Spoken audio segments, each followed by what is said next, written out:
வணக்கம். இந்த நாளில் சின்ன சின்ன வெளிச்சங்களில் இன்னொரு புதிய சிந்தனையை தெரிந்து கொள்வோம். ஒரு குதிரை பந்தயம் நடக்குது. அதில் ஒரு பெரிய முதலாளி அவருடைய குதிரையும் ஓட விட்றாரு. ஆனால் அவருடைய குதிரை தோற்கிறது. ஆனால் அதே பந்தயத்தில் ஒரு குதிரை தொடர்ந்து ஜெயிக்குது.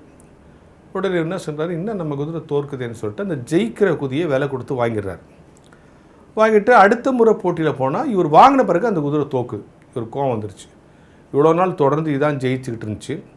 சரி, ஜெயிக்குதேன்னு சொல்லிட்டு வாங்கினா இப்போ தோக்குதே, என்ன காரணமாக இருக்கும் அப்படின்னா அவருடைய நண்பர் சொன்னார், சார் குதிரை மட்டும் காரணம் இல்லை, அந்த ஜெயிச்ச ஜாக்கி இருக்காங்க, அந்த குதிரை வீரன் இருக்காங்க, அவனையும் நீங்கள் வாங்கிடுங்க. ஆனால் ஓஹோ அப்படியா, அந்த வீரன் கையில் தான் இருக்குன்னா அந்த ஒரு அதுக்கப்புறம் ஜெயிக்கிற வீரன் ஒருத்தனை வாங்கினார்.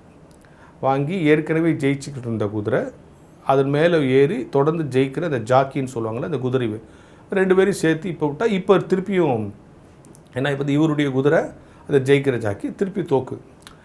என்னடா அது, முதல்ல ஜெயிக்கிற குதிரையை வாங்கணும், அது தோக்குது.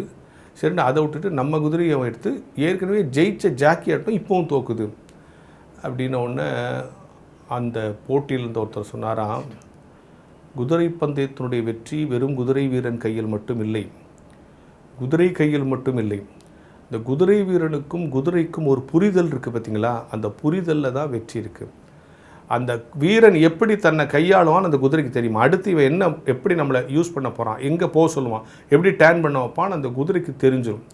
அதே மாதிரி இந்த குதிரையை எப்படி வேலை வாங்கணும்னு ஜாக்கிக்கும் தெரியும். இந்த குதிரைக்கும் குதிரை வீரனுக்கு இருக்கக்கூடிய புரிதல் தான் வெற்றியை கொடுக்குறதே தவிர தனிப்பட்ட குதிரையோ தனிப்பட்ட குதிரை வீரனுடைய திறமையோ வெற்றி அல்ல, இருவருக்குமான புரிதல் தான் வெற்றி அப்படின்னு சொன்னாங்கன்னா இது ஒரு சின்ன கதை. உலகத்தில் எல்லா இடத்திலும் இதுதான். ஒரு கணவன் மனைவியாக இருந்தால் குடும்பத்தில் இல்லற வாழ்க்கைக்கினுடைய வெற்றிக்கு யார் காரணம், கணவன் காரணமாக மனைவி காரணமாக, ரெண்டு பேரும் காரணம், ரெண்டு பேருக்கு இருக்கிற புரிதல் தான் காரணம். கல்வியிலே நல்ல கற்றல் நிகழ்வதற்கு எது காரணம், நல்ல ஆசிரியர் காரணமாக நல்ல மாணவர் காரணமாக, ரெண்டு பேரும் காரணம் இல்லை, ரெண்டு பேருக்குமான புரிதல் தான் காரணம்.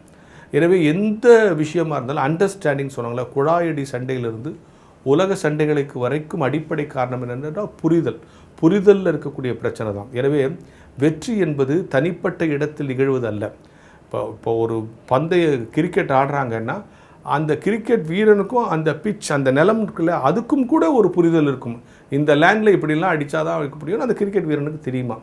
எனவே எல்லா இடத்திலும் வாழ்வின் வெற்றியை கொடுப்பது புரிதல். அது இல்லறமாக இருந்தாலும் சரி, பள்ளிக்கூடமாக இருந்தாலும் சரி, திருச்சபையாக இருந்தாலும் சரி, சக உறவுகளாக இருந்தாலும் சரி, சமூகமாக இருந்தாலும் சரி. ஒரு குதிரைக்கு தனியாக வெற்றியை பெற்றுவிட முடியாது, ஒரு குதிரை வீரன் தனியாக வெற்றியை பெற்றுவிட முடியாது. குதிரைக்கும் குதிரை வீரனுக்கும் இருக்கிற புரிதல் தான் வெற்றியை சாத்தியமாக்குகிறது என்பது போல ஒவ்வொரு விஷயத்திலும் புரிதலை முன்வைத்து நாம் நகர்த்தும் போது நம் வாழ்க்கையிலும் தோல்விகளை தவிர்க்க முடியும் என்கிற ஞான வெளிச்சத்தோடு இந்த நாளை தொடங்குவோம்.